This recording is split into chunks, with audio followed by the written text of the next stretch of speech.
This is the McCormick Grill Mates in Honey Hickory, and it tastes fabulous.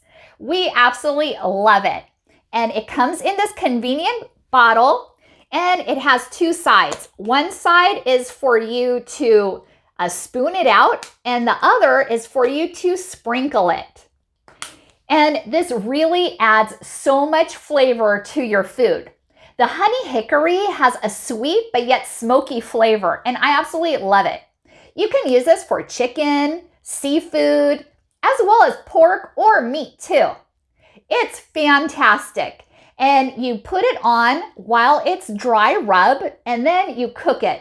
And it just locks in the flavor. Great to use as a marinade too, and let it soak for, 30 minutes or so, or even longer. And it just tastes fantastic. So we made some chicken with it, and look at that. Just golden brown. And let's take a taste. I absolutely love it so much. Look at that. Definitely recommend it. If you want to try something new and different, definitely try this. It's by Honey Hickory in McCormick by Grill Mates. Thank you so much for watching, and hope you found this video helpful.